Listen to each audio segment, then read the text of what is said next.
It's the Daily Talk Show, episode 869. Andy, Wow. Tom, Lee, welcome back to the Daily Talk Show. Wow, 869. Haim and I were trying to work out how many shows we've done in our life the other day. And you guys are really tearing it down. I'm worried you're going to overtake us. How many episodes? How many episodes? 20 years. Well, we think, and look, it's sketchy because we don't have all our university radio shows, but we were just trying to roughly do what it was. But we think around about 2,550. Oof. That's a lot. That's more than it's Joe a lot. Rogan, isn't it? But that's over 20 years. You guys are already in the 800s. Yeah. And we're chasing actually down. 16. We just have aged a shitload in 2 years attempting to do this many. No. So we're trying to do 10 years, Andy. We're trying to, when I say trying to, we are going to. But Wow. that should lead us to a couple of thousand. So it should only land us at... But I'm happy to continue, Josh, if it means we're going to beat Hamish and Andy's amount of Nice. episodes. If we were to win in something, it would be nice. We're doing, we made a pledge of 40 episodes for 40 years was the podcast. So you will incrementally get us, but because we're only doing 40 a year. But that's the promise, the 1,600 over 40 years. Is that actually, is this something you've spoken? This is not true. Yeah, this is what we said on the podcast. Great. We said, 40 for 40 years. Wow. That's so we're in year 3 of the 40 for 40 years. I mean, the great thing about these grandiose promises is you can sort of just make them. Like, it's so far away. Yeah, exactly. But then with our listeners, we constantly get reminded of things that we've promised and not delivered on. And and people send in the audio from like 2006 going, hey, you said if this didn't happen by this date, you would do this.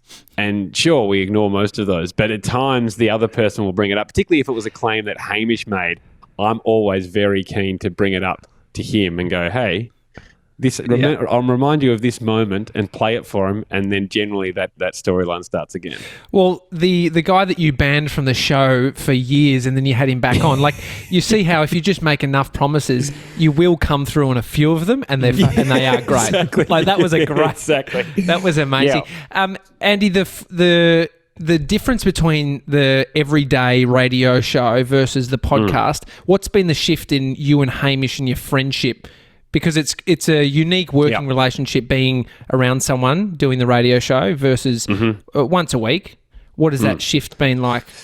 Look, I think it was timely because with everything else going on, you know, Hamish got Lego Masters and other shows, and and a family, and he used to just kind of feed my attention. Now he's got Sonny and Rudy, and he should spend some time with his wife. So I think, as far as lifestyle goes, it means that it's a great balance, and also we probably chat more as pals now because it's not the daily. What are we doing today? What are we doing the show, etc. It's a weekly thing. So yeah, we trade more text messages, more phone calls, just buddying it up, which is pretty nice, to be honest. After, you know, we had probably a 10-year spout of you know, it started out as just uni mates and it was just mucking about, and then it got quite serious, even though serious in its silliness, but there was certainly you know, the daily radio to be doing, so it's kind of nice to circle back to that. I was looking, you were late to Instagram. You only got on Instagram like 3 years ago. Very late. But very quick on TikTok. Like, I feel like for your demographic, you've got to be almost like patient one in that, in some regards. Although I did it for that exact reason. It's like I was so late on Instagram that it could, because anyone that's on a bit of social media earlier gets more followers. Like, it's just the way it happens because everyone's picking things up and they're not discerning when something starts. It was the same. Hamish and I were very late on Twitter, individually, and you see people take it up really quickly and they're not discerning because it's a new form of media. Then if you get on later, people are like, do I really want to follow this guy or not? So basically, as a safeguard, I started a TikTok just to get a number in case TikTok ruled the world. I'm not very good at it. I actually haven't been on it for like 6 weeks, I don't think. but yes, that was the reason why. It makes sense. Well, we love a sort of a rebrand, domain names, handles. Josh informed me that you've just shifted your Twitter handle. Yep. Big move. Huge move. Well, the thing was, I had a different Instagram handle to Twitter, which a lot of people do. But Fast and Loose, Hamish Blake is doing some of the worst. Hamish Blake Shots is still available on Twitter if you want to pick it up. Yeah, exactly. So what happened was someone took my Twitter handle and made a fake Instagram handle, and vice versa. Someone took my Instagram handle and made a fake Twitter page trying to be me, which is quite easy. It's just playing golf and drinking beer. So it was pretty easy to pretend to be me. And so that was a strange thing to kind of look at. And I was like, oh, well, I should try to. And when people are tagging in you on the opposite one, they often get it wrong. Yeah. So I thought I should try and sync them up. And I noticed the other day that that Twitter had gone on and disabled the person impersonating me. So people must have reported him or something, or him or her. And I thought, well, this is an opportunity to see if I can get that handle. And I could. So I did. Talking about golf, the school that I went to in high school was called Glen Eagles. And I got the Twitter handle Glen Eagles. And I found an old email of me contacting the Glen Eagles golf course, seeing if I could do some sort of Scotland, contra. isn't it? Yeah, where I gave them the Twitter handle in exchange for a few rounds of golf. But they never wrote back. So if you think that you could potentially do something with it, I'm happy to give you Glen Eagles on Twitter. I will eventually play at Glen Eagles. Okay. Can you tag me? Hamish has stayed there, which is so weird. He doesn't play golf. He's just looking for a nice place to stay after we did a trip through England and Scotland. And Zoe was travelling across, and knowing Hamy probably would have just typed in something very quickly and booked it because he'd promised Zoe that he'd done it 4 weeks ago or something. Yeah. So he ended up in Glen Eagles. He loved it, but he's like, I'm like, I really want to play that golf course, and you're just just having walks and having lunches. So I will definitely get there to play because I've got this. That is the retirement plan, is to pick off golf courses around the world, and I'd love to play. I don't think Glen Eagles is in the top 100, but my goal is to spend a year or two and play the top 100 golf courses in the world if I can get on. And that, to me, would be an amazing year. Boring for a lot of people, don't get me wrong, but that would be great for me. What actually makes a top-level golf course, other than green grass and it mowed properly? What hot chips gives at the it clubhouse, I believe. Oh, yeah. Well, I mean, I'm about to delve into something that's super interesting to me, but you guys can edit this, guy. No, this is great. Okay, how would I describe it to people? Most people might like food more than golf. So let me try and use food analogies, right? Great. Yes, you are right about the way it's mown and how green the grass is, even how fast the actual greens run and how pure they are. The ball doesn't bobble around. It's just pure. It's like on carpet. That makes a good golf course. So I suppose that's like the food itself. The ingredients have to be good, right? So fresh, good ingredients. Then you're talking about the ambience. You go into a beautiful restaurant, obviously dimly lit. They might have lovely fixtures, fittings, etc. The golf course design is just as important. A hole and its design, the way it uses its hills and the way it puts bunkers and trees, etc., is just as exciting. You can get there and go, that's a good hole, that's a terrible hole. And I know that makes no sense to a lot of people, but there is a golf course, a public one, next to my house down the coast called St Andrews Beach, which is so highly ranked, and it's a public course just because of the design. The holes are really clever. What about weather? Like, I can imagine it gets windy on the coast. Weather's not an issue? Never comes into it, I don't think, when they judge golf courses. I don't know why, but yes, there's some of the, for instance, in the top of Tasmania, a place called Barnbougle, ranked number 1 and 2 or 2 and 3 in the country. Royal Melbourne's still number 1, but 2 and 3 in the country. But it gets super windy and super rainy down there. So you got to pick your time to go. But the courses are incredible. Surely that's a consideration, you'd think. Anyway. Nah, because you're meant to brave it all. It's meant to be for all conditions. Yeah. I mean, have you experienced one that was at the top that, according to, at Andy Tom Lee, that you haven't rated it? Well, I mean, you guys having played Tiger Woods golf on PS4 or something back in the day, or PS3, Pebble Beach is a very, very famous course. Yeah. And for golfers, even if you're not a golfer, Pebble Beach might be the one. But I didn't think Pebble was as good as I'd hoped it would be. Hopefully they allow me back on. But also, when you play really shit, you can think that the course is really bad. I didn't have a good day. So maybe that was it. Just my own little demons coming out. You hear that Donald Trump apparently cheats a little bit when he plays golf. Yeah. But then what a dog. I'm reading a book called Commander in Cheat. Uh-huh. And it's about a guy that played a lot of golf with Donald Trump and realized the way he cheated in golf is very close to the way he cheats as a president, and the way he lies and the way he goes about his whole life actually is the way he treats golf as well. It's quite fascinating. Because he says that he's got a handicap of 4. Which would be a huge lie. It has to be. Yeah. What's your handicap? I'm off 6, but I'm probably worse than that. I got lucky on a bit of a run, which can bring it down, but 4 is extremely good. Yeah. And I've seen the way he swings it, and no good. What's the similarities of? I'm not trying to compare you to Donald Trump, but just golfers. In general, what are the traits of people who like golf, and how does it translate to, normal life for most? I feel like I'm on an uphill battle with golf because it seems like the current spokespeople for golf are Donald Trump and Sam Newman.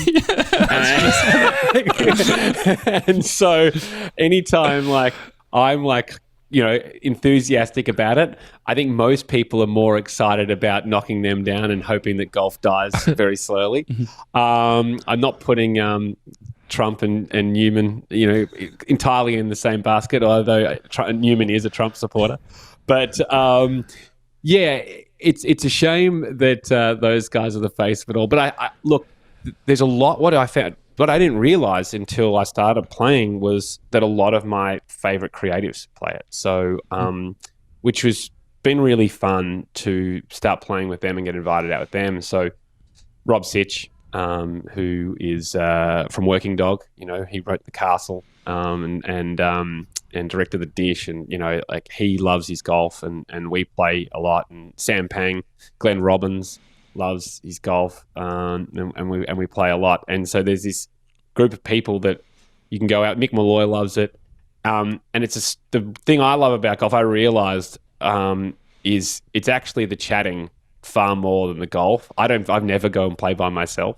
Are you a walker, or do you go on the golf cart? Always walking. Yeah, always walk, and it's the only time in life, really, for me, because I like being busy and like being connected. But I turn my phone off for. The golf game takes about 4.5 hours, 5 hours, and no one seems to look at their phones. Surely there's a great app. I feel like, because I used to play golf a lot as a kid. I'd be on the course 7 days a week type of thing. Terrible. I think I was at the max, which is a 32 handicap for juniors, and spent a lot of time. But I feel like there were contraptions. Do you have do you still use a scorecard with a pencil? Yep. Does that help you with your cheating? Well, no, because if you're handing in a handicapped card, you actually hand the card to your playing partner. You're not allowed to record your score. Are they mail-in or how are they? No, you hand it in. You little raven at the end. You just give it to it. So at the end in the clubhouse, you hand them in. But so if I was playing with you, Josh, I would give you my card at the start of the round, and you mark in my score for the whole round. Yeah. Then you sign it and give it back to me, and I do the same for you. So that's how you're meant to stop cheating, and it does. It really does. Even if people miscount, sometimes you might walk off and go, I got a 5 because you missed a putt that was tiny, a 10 centimeter putt, but you in your head already thought you'd made it. And you're like, I got a 5. And the guy's like, oh, Was it a sit? Oh, shit, yeah, I did miss that. So sometimes unwillingly you might think that you might accidentally cheat, but so it's good to have someone that keeps close eye on you. But not necessarily for us, but golf would be a great place to take someone on a date. Like if you're just doing banter and you're focused on the chat, it's a great idea. I mean, I guess that's mini golf. It's that. I nearly flipped the golf buggy. Remember in Fiji with Bree? I've got a GoPro footage of her saying no as we got out. Well, I mean, people talk about different meditations. You know, this I don't meditate as such, but then realized when I've read a bit about meditations, like, oh, this is exactly what I'm doing when I go out there. Like concentrating on something that's completely different to your life. I don't tend to think about work at all because I'm so focused on what am I going to do for the next shot, etc. And if we go back, again, this might be so boring for everyone, but if we go back to what we talked about with design, my neighbor down the coast, he's one of the best golf designers in the world. He used to be a pro. He's won a bunch of titles, an older fellow. Lovely guy called Mike Clayton. And when I often play with him, and he tells you why a course is good or a hole is good or not. And is it depending on how he's playing? It's like, shit design this one. But and I like this for life. A good hole gives you choices when you stand up on the tee, which is like I can get there in many different ways. I know that sounds really bizarre, but like that's why shorter holes are often better because you could be conservative first and then have a longer shot in, or you can have the risk reward of trying to go longer with a shorter shot in, which makes it easier. But that's what a good hole does. And so I love getting up onto a tee box and trying to go, what is the designer wanting me to do? And where's the risk reward? And am I feel like I'm going to take that on? And I love making those calculations. And it's so far from what I've got to do for work. Gee, I've got to sign those documents. Oh my gosh, someone's suing me for libel. Can I do one final golf question? Yeah, of course. I mean, I'm loving this, but I'm worried that you guys are data guys. You'll be able to track how deeply this fell off as we went through. No, we're going to put it on all the golf forums. I'm going to send this to Glen Eagles to try and put my case together. But what's your favourite? Pebble Beach will also get it. Sorry, Pebble Beach will receive this. But I will be going there. So your favourite golf club, as you know, like not as in the course, but actually like swinging. And are you a putter guy? Because you see people who have like fucking 30 different putters, and every week they've got the new one that's got some ridiculous head on it. No, I get sucked in a little bit to technology, but not really. I kind of just get my clubs and kind of stick with them. I've been fortunate in recent years that because of my love for golf, one of the brands reached out and said, hey, we really love what you guys do, what you do and how much you love it. And they send me things. So I feel a bit cheeky in that regard. But as far as the clubhouse, there is, I'm a member of Peninsula Kings, which is this beautiful clubhouse. Like that's your traditional golf kind of thing. But I would say my favorite is this one at St Andrews Beach. They ran out of money. It's a shipping container. It's a shipping container with a deck out the front that they built the deck, and they were hoping to build a clubhouse many, many years ago, over a decade ago, and it's never got done. And so that's my favorite is having they only sell cans of beer. It's normally the local brewery, and sitting out there having the can outside the shipping container is my favorite. So well, good. I mean, if you still wore your clothes from when you were 15, you couldn't afford clothes, they would come back into fashion. That's what they've done. Put a shipping container. It looked pov, and it's actually become hipster cool. It's bohemian now. I mean, in London, I went to a place called Cargo Bar that was literally just made out of cargo ship containers, and it's the coolest thing. How good is it? Yeah. I mean, a lot of times these container things end up, like I've watched a bunch of YouTube videos, to actually get the containers working, it ends up costing more than just building an actual house. Yeah. I agree. But there was, I mean, I saw a Grand Designs where a person was using shipping containers, but the amount of welding and cranes required to get all the containers going in sync. I mean, the house looked amazing, but I'm not sure if it was a huge cost saver for it. Yeah. Are you handy around the house? Are you a DIY guy? Not too bad. I am a bit particular, as any listener of the Hamish and Andy show would know. I'm particular about things being done right and finishes. So I will have a go at things, but I will want to make sure that it looks as good as it could, I suppose. So harder things I probably won't have a go at, but I tend to be able to fix things more than build things, I would say. Have you had any projects, like DIY projects, since lockdown? A few, mainly plumbing related ones, which is they're like emergency sort of things. Well, one was like a smell. I was like, oh gosh, I'm going to have to do this no matter how much baking soda I throw down this thing and try to release the stench. It turns out that the S-bend wasn't kind of sealing up. Oh, I hate when the S-bend doesn't seal up. No. Yeah, exactly. But and then like, do you know what the S-bend's for? Do you know what the S-bend like? Well, I only got told. Yeah, I only got told that. What was recently. The answer? Sorry, to stop smell. Ah, okay, sure. And so that was why you. Had so JJ, it's the water is there to prevent it sort of coming back up, which makes a lot of sense. But somehow I get it to smell even when the S-bend's working. So if because it comes down and in an S and goes back up and then heads down, there would be an amount of water that sits. Does that make sense? I'm trying to describe it. It's almost like because the smell of like still water or whatever, like it goes a bit gross.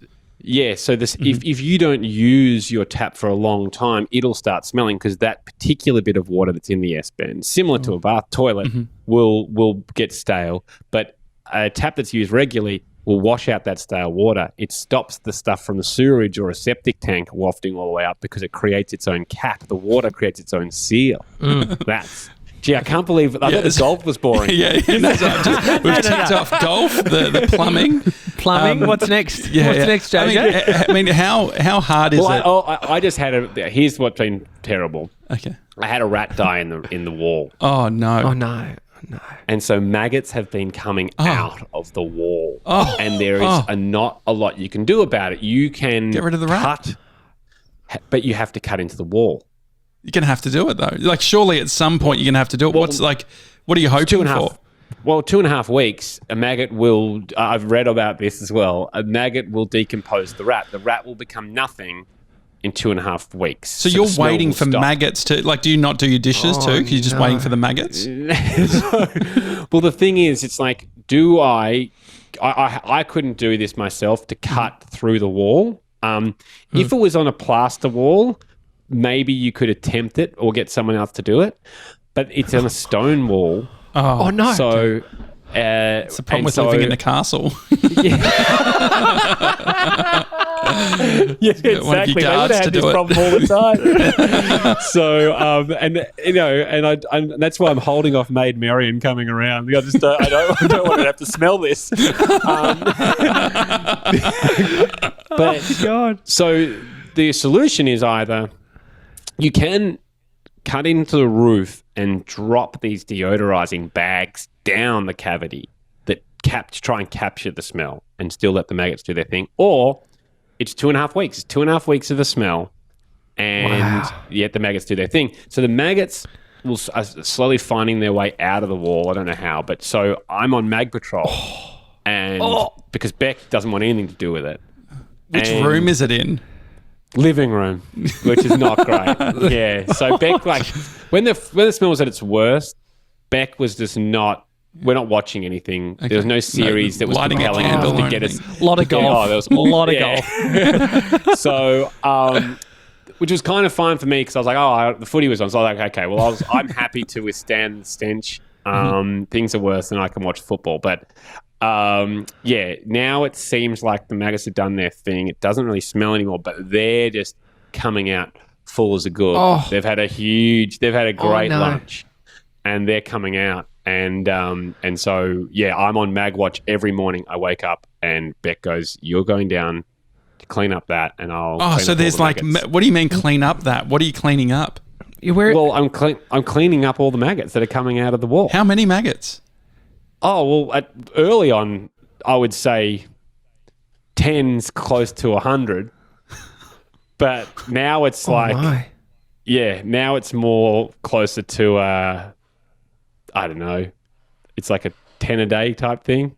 But do you think next time you have a rate, because like there is that like 2.5 weeks that you've had to wait, is it worth it, or is this like waiting for Instagram? Next time it comes around, you're going to hit it like TikTok? Nah, totally worth it. I'm trying to find a photo for you guys because I sent a photo. Here we go. I think I've got one here. Okay, so like, this is what I'm not sure if you can see this. Just go to center of screen in front of your face.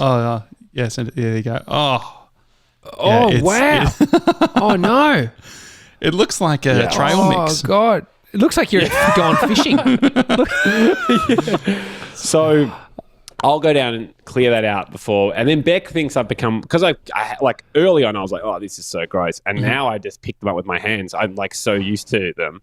And Beck thinks that's really gross. But we're at the other end. We're down. It's like COVID cases. It actually was tracking exactly. I was looking at modelling from the University of Melbourne and how many maggots I would get, and we were hoping to get under a daily average of. Are you doing one. Briefings? Every morning. Your North Face jacket on. You know it's good news. I'm pleased to announce that we have a maggot count of 12 today, bringing the rolling average down to 20.5. Sadly for those maggots, all of them have died. So we're getting close to a 0 maggot count. And look, I'm kind of grateful for them because they are the ones that got rid of the mouse and the smell. I get it. It is the circle of life. It's the circle of life right there. Well, it's Elton John. I put him on as I clean up the maggots. I put Elton John on. How do you like doing a podcast that's about comedy and sort of entertainment during a time like a pandemic? What's the conversations that you're having as a team around how you're going to tackle it? We had one really short one, which was let's not mention it.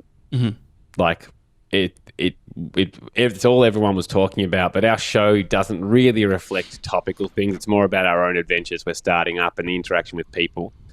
I noticed a lot of people writing in more than ever to say thanks, and particularly after that first lockdown, the first two weeks of the podcast going out, people were writing in saying thanks. I'm using this is a good escape and so on. So that kind of affirmed that decision for us, which was really nice. And you don't realise that that's some people's escape, which is, again, we're chuffed with that. So, yeah, we didn't want to talk about it much. And as soon as you kind of put that behind you, off you go. I remember when it was a similar thing. Our show doesn't do serious all that well. We're fine to. It doesn't feel like the natural place we want to be. Because it's escapism and it's fun. And I remember, have you ever had a moment where you have gone serious and it's sort of it's felt rewarding and it's sort of there's moments where if we're both super passionate about something, there's moments that you feel compelled to and you want to and you do. But for instance, when Trump got elected, that was a strange day across the world, but particularly in America. And can't remember how much. I think it was probably it could have been an hour of the show. We have a lot of US listeners, and we just put the call out to them and just said, "This is when we're doing live radio. Does anyone want to talk about it?" And we just kind of got people calling in from the US, just saying how down they were. I know not a lot of people were up because they were Trump supporters, but it was a strange feeling, and reflecting that felt like the right thing to do when the world was just a bit confused as to what was about to happen. And then that's a way that we did lean into it. But on the day Heath Ledger died, again, we were live on the radio. And I recall going, okay, well, it was really sad. And we wanted to acknowledge that, but also because we're in the afternoon, it's all that everyone had heard all day. And Brad Blanks was the first, I think, Aussie to to be there. I think from memory, Really? Dan Ilick, with Dan Ilick, Ilick and Brad Blanks. Yeah. Wow. So we just, again, if I recall correctly, at the top of the show, we just said, "Hey, really sad day for Heath and his family. Really sad day for Australia and for all movie lovers." We acknowledge that, but we're going to do our best to talk about other things today and take your mind on it. You've got it all day, and that was kind of, we said at the headline, and then the rest of the show we just went on with it. And I think that to me felt like the right thing. So there's nothing more to add in that regard. You can do tributes and stuff, but we'd heard that all day, and we thought we'd be the opportunity for people to maybe hear something different, and we've taken that approach a number of times.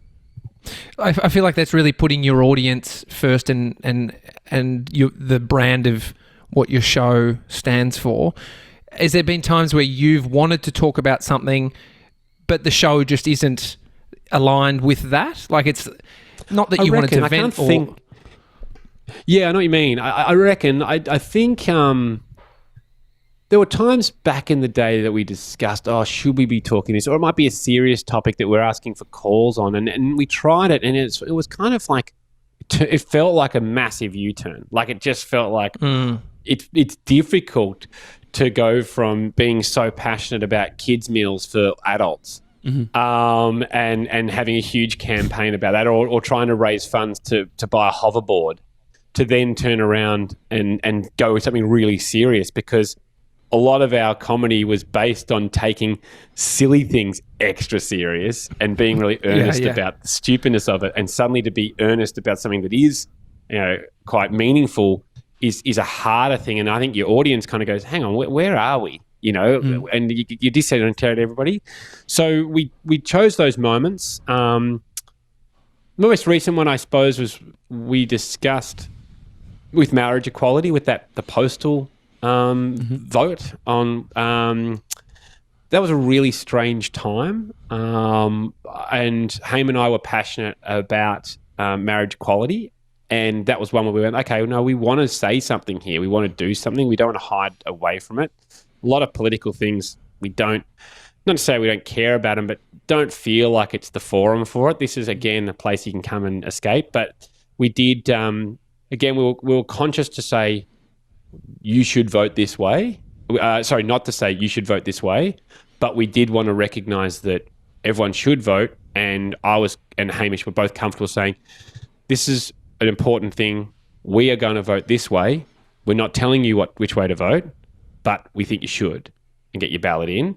And it was a softer way of showing our position without telling people what to do. And I think that was, not that anyone probably listened to us anyway, but I feel like commentators at times tell people what to do, and I find that particularly off-putting, opposed to making a case as to why they're going down this path and letting us make up for our own mind what we might like to do. And I certainly react better to the people that take that approach. You're described as the people's show. It feels like people are divided. Does that make life easier? Harder? Do you think, when you're coming, like if you think about the early 2000s creating content and then creating a show in 2020? It would if we decided to lean into those areas. But don't you think divided, but isn't it like you can say anything nowadays and people will politicize it? Like, that seems like the crazy thing is like, like say even especially the golf chat. Golf chat earlier on today. That was highly political. Like even like say the Trump stuff, right? Like there'd be so many people triggered by that, and so lefty media, blah blah blah. Like, is there? Yeah, I mean, saying Trump's not good at golf would probably incite some people's anger, but I think that I think you're right. I think our community, that was the big difference between a podcast and a broadcast, and I think people, the term broadcast is true. It's broad. That's what it's designed to do, and you're designed to be as broad as possible. And I remember it was David Gingell, who was head of Nine, and an amazing brain for television. He really taught Hamish and I a lot, and became good mates, and he got us across to Channel 9. He said that in one of our first meetings. He says, because as a creative, you want to be niche and you want to be edgy at sometimes. And you feel that that's the cool spot to be. But he said, hey, just remember, you're broadcasters, not narrowcasters.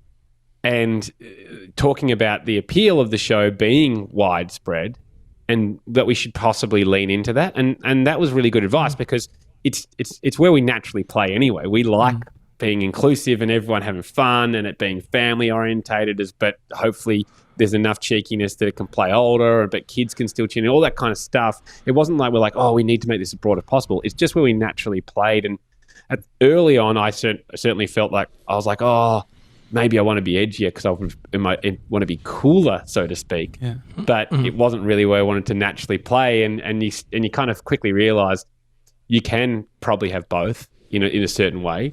So yeah, for our community and the people listening to us, when we went to the podcast, I think we didn't have to be as broad, which is a nice freedom, I suppose. But what is the feeling again, if you've gone from the medium of radio, which is the broadcast, to the medium of podcasting? I think it's not too different, but the deep in jokes, and the deep, the way people interact with the show is so deep that if you're doing a radio show, you would have to constantly go, someone rings up and says a joke that is referencing, something that's been a running joke for 8 years. You'd have to go, oh, of course, David referencing the, I think CB would say, because we sort of asked him to air check us, and one of the things that, just for a bit of an interesting thing is, you're serving your P1s too much. No one's going to know these references and all that sort of thing. But do you think that things have changed? Do you think that, with podcasting, is there an opportunity? How do you grow, I guess? How do you, you're in a position where you've got an audience. Do you find that you're getting new listeners? Yeah, we have. It's we were surprised that our podcast, as far as the daily, the per show download, obviously we had 5 shows a week in the last week, but going to 1, it actually 5 times the amount of people started listening to the podcast. Wow. So that was a surprise for us, or roughly maybe 4 to 5. And we were like, oh wow, okay. People I was surprised because I didn't expect people to care that we left the radio that much. And perhaps they were like, oh yeah, I still liked those guys a bit, so I'm going to find them. But they didn't have to do that when they could turn their radio on every day. So that was a nice uptake. And then, from there, we still want the show to be accessible for all. It's not about going mega fans, you'll enjoy this, you'll have no idea where you're up to if you just tune in. I don't think that's ever So where's the nuance show. Then? So how do you get the in-jokes while still being inclusive? I think what we'd have decided is there are in-jokes that we're not going to try to explain. Yeah. And they just roll past, but they're moments. And so the deeper listener will laugh at those moments. But for those who don't know, hopefully they just fly on by and you didn't even know that you missed out on anything. Yeah. And so that's... Well, it's like being in a conversation with a group of people and someone makes a joke and you don't hear it, but you laugh because everyone else is laughing. And so I feel like there's a version of listening to a podcast where you're like, that must be an in-joke. There's a stickiness to that as well, right? I think that there's a sense, I think especially with H&A, it's you want to, when you listen to an episode, if you haven't listened to the other episodes, there is that sense that you want to go back because hang on, this is something that's being mentioned here. I get it. It's funny, but I think I need to go back. Yeah, I agree. I think that there's certainly, I have friends go, hey, what's all this about? And I'll go, and I'll explain it to them and they go, oh my God, that's hilarious. And so, yes, hopefully intrigue takes over and that builds into people going back and listening to more. And that's been fun about what we did with the podcast. There were some jokes, we're in our 3rd year, coming up at the end of it. There were some jokes that we carried across from the radio days, but very, very few. We decided to try and create the whole new world and be podcast dedicated. And so it was nice. People can now go back to podcast 1, and if they were to listen in order from there, they'd be completely up to date for the podcast. You didn't need to be following Hamish and Andy for 10, 20 years to get it. So that was something that we were conscious of. So 40 shows a year, 40 years, you got 37 years to go. How different, because creators, a lot the ones I see online, you see them, they shift what they create, they shift their interests based on probably their age or what they're into. Yep. What do you think, you guys, like Blue Sky, thinking the Hamish and Andy show, if it goes more niche based on the medium of podcasting, what would it be? We've only got one trick. And so I think we'll keep doing that, which is essentially trying to make each other laugh, and hang out. And the fun part about it is, segments can come and go. You can get used to them. Some can fall away. Pizza Lotto has probably seen its the end of days, where you basically rang a pizza shop and tried to guess what pizza was coming out next out of the pizza oven. That's Pizza Lotto. Can we have that? Yeah. It's great fun. So I think that's a yes, Josh. Yes, yeah, absolutely. But I feel like what I love, and particularly about working with Haim, he doesn't like doing the same thing for very long. Or the same line of stuff, and we're both and I'm similar. We're both pretty aware when we feel like the tread is being worn off the tires, and we should put that aside. And even with the radio show, we only had one or two, or maybe 2 or 3 regular segments, because we liked having a bunch of segments that you can pull in on any given day if you felt like playing it, opposed to every Wednesday we're doing this, and there was some interesting discussions back in the day about that. The programmers would go, yeah, but you need to give your audience something to hold on to, and I tend to agree with that. If Wednesday we did a segment called Blast from the Past, and where we rang up random numbers and pretended that we went to primary school with them and see if you could convince them that you did by bluffing, which was scary that you could on a lot of times. But, the people would look forward to that. It's something for them to hold on to, opposed to the show could be anything. And that's also a good learning, I think, for us, was like, you need to give people enough things to hold on to, but then keep variety so it feels fresh each time for them. And that's a balance we try and do. What about growing and like scaling an audience? Like what we've found in August, we were strategizing and thinking of ways and how we can grow, and we realized we need to focus on all these other business things that we're doing, and we couldn't focus on that specific thing. And we're like, what happens if we did? Well, you and I talked about it at the time. Hey, we're talking a lot about that stuff. Yeah, exactly. It's so tough.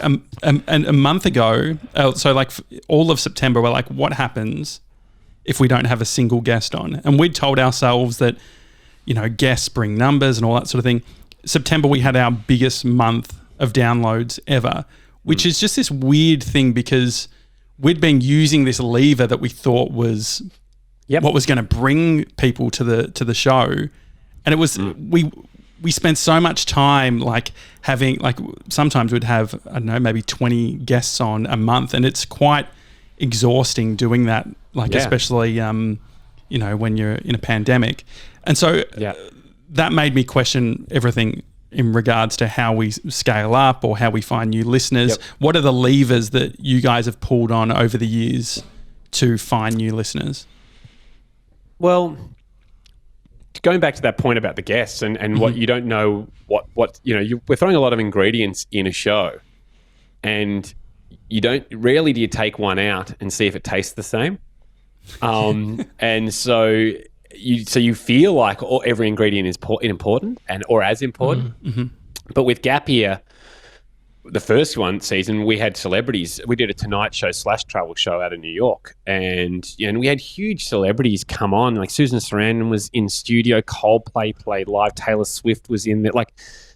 But what was strange was the feedback was, we don't want these guys, people. Like this, when Coldplay played, half our audience switched off, and and people were going, and it was the most kind of negative comments we've had, because people have if they're tuning in for you, they know what you're getting. If they're tuning in for you, they're not going to be bagging you out. But a guest comes on and suddenly you're saying you've got to like these people, even though Coldplay, I think they're amazing. I know I've since learned that they're quite divisive as far as their audience. People either think they're really lame or think they're really cool. And I like Nickelback. So, I love Nickelback, by the way. Yeah, you don't like Nickelback, do you? I can tell. I don't like Nickelback. I put Coldplay and Nickelback in the same category. Both great bands. Yeah, well, that's the thing. You may be like, people would have that opinion, but again, they're divided. And we realised, wow, okay, we're in a situation where we're trying to bring in stars to up our show, but it's actually causing some people to turn off. So do we? And we had that discussion in the second year. Do we want to have any guests at all? And we dropped them. And second year rated much better than the first.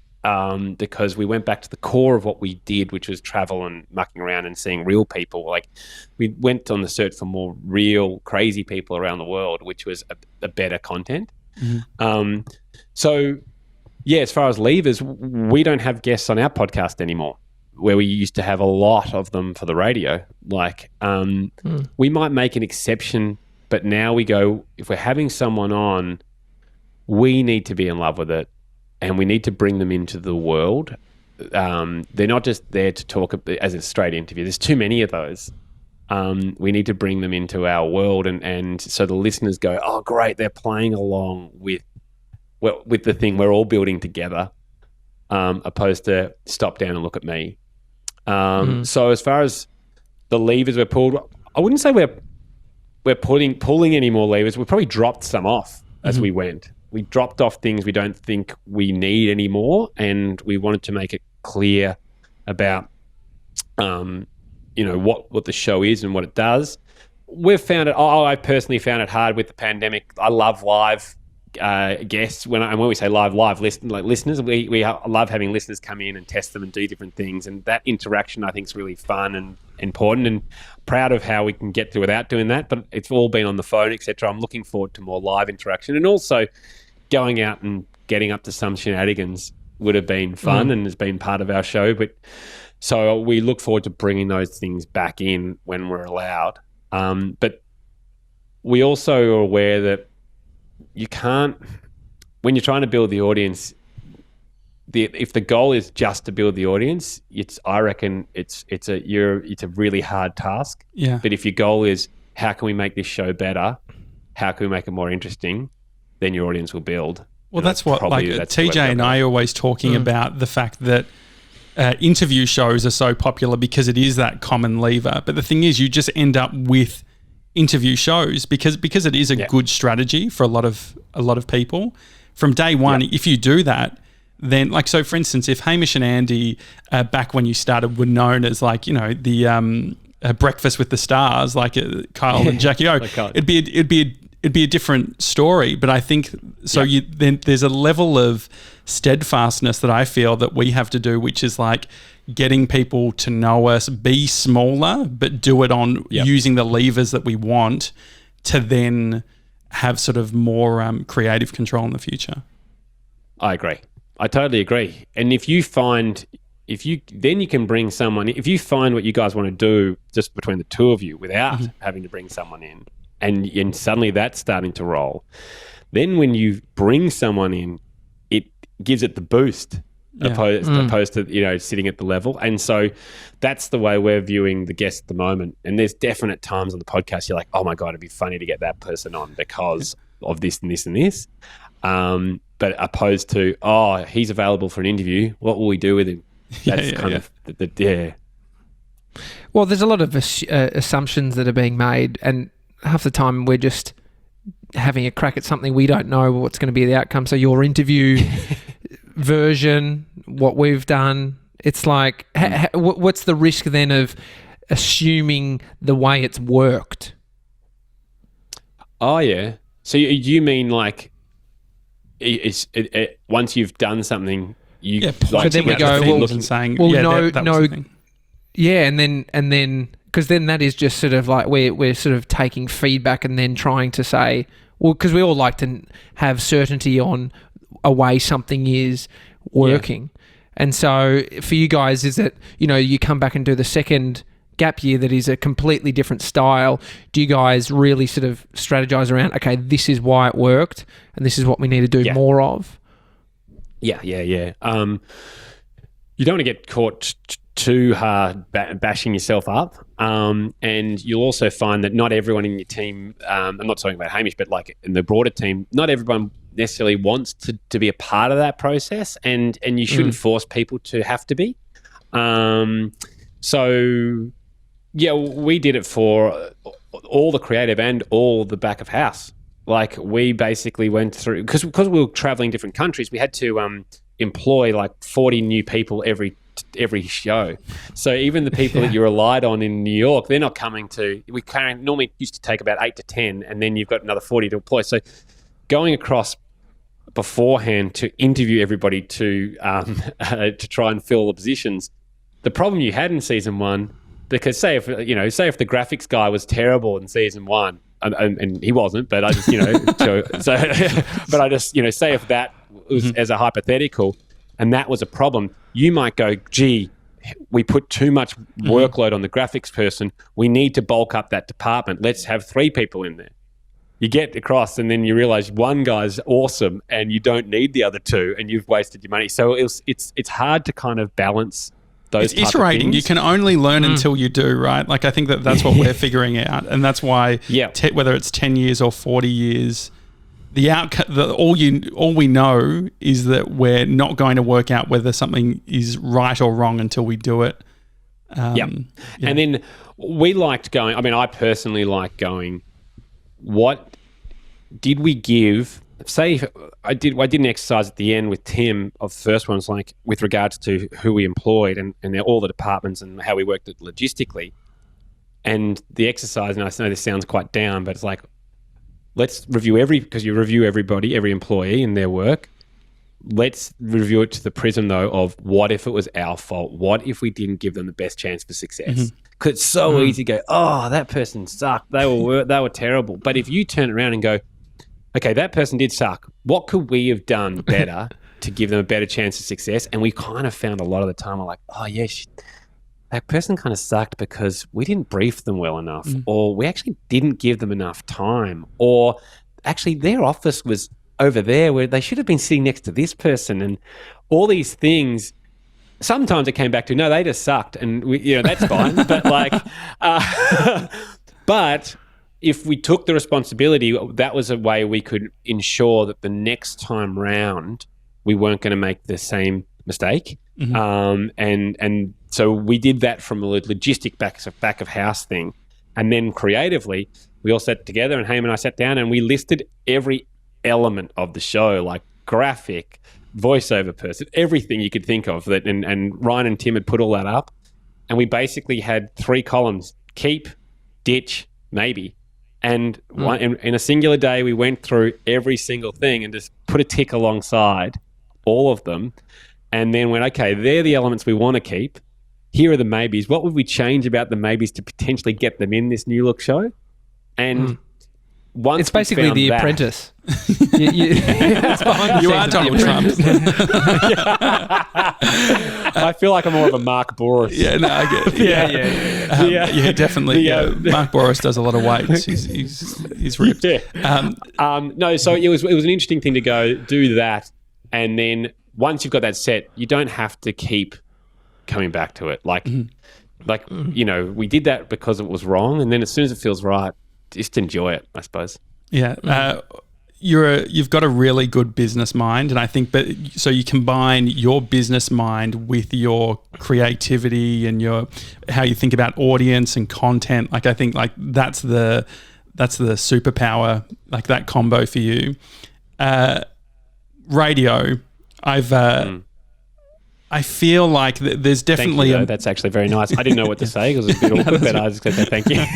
No, it's true. And so like within the radio industry, I catch myself, I think that Tommy and I are in a bit of a moment where we realize that like we used to reference it a lot, or it used like we'd be like looking at what the radio industry was doing, and like that was like a bit of energy for me, where it's like they're doing it all wrong and we're going to do it another way. And then you sort of like build your own thing and your own industry, and then it's like it becomes less and less of a thing.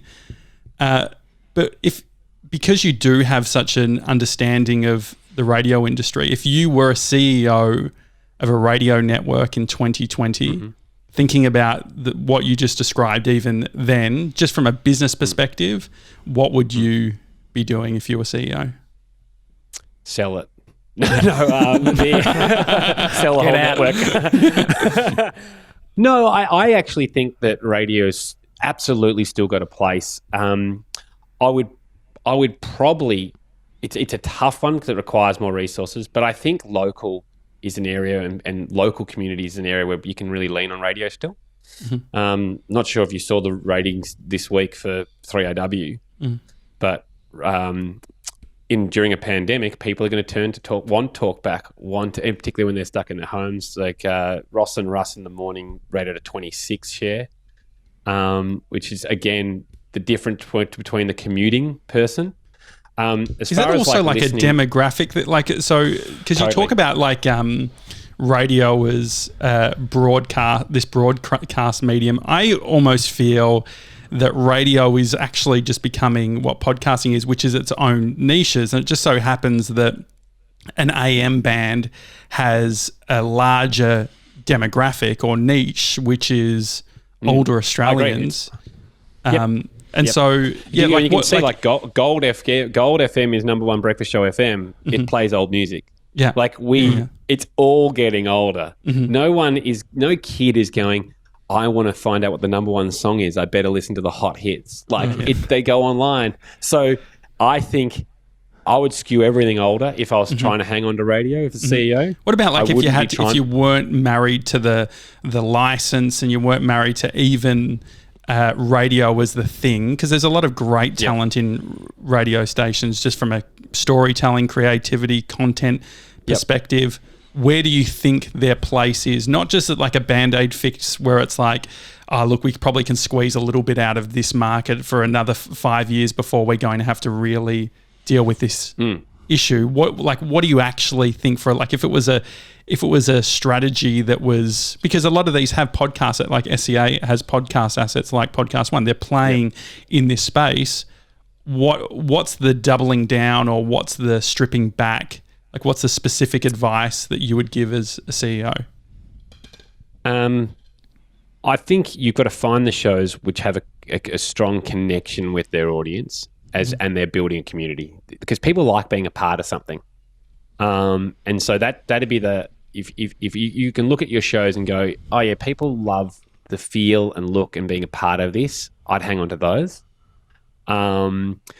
With regards to that, look, it's really hard to tell. There's a lot of shows, you wonder with a lot of shows, like what type of listeners are jumping on and why. And I think that's it. I think there was set and forget for a long time because everyone was just tuning into radio because you drive along. But now you can, with all the podcasts and Spotify and all those things in your car, Apple CarPlay, you just got so many more options. So what is the reason to be tuning into these people now opposed to others? And I think that's a really hard question. I think, again, it's about creating communities that you can get on board and be a part of. Makes sense.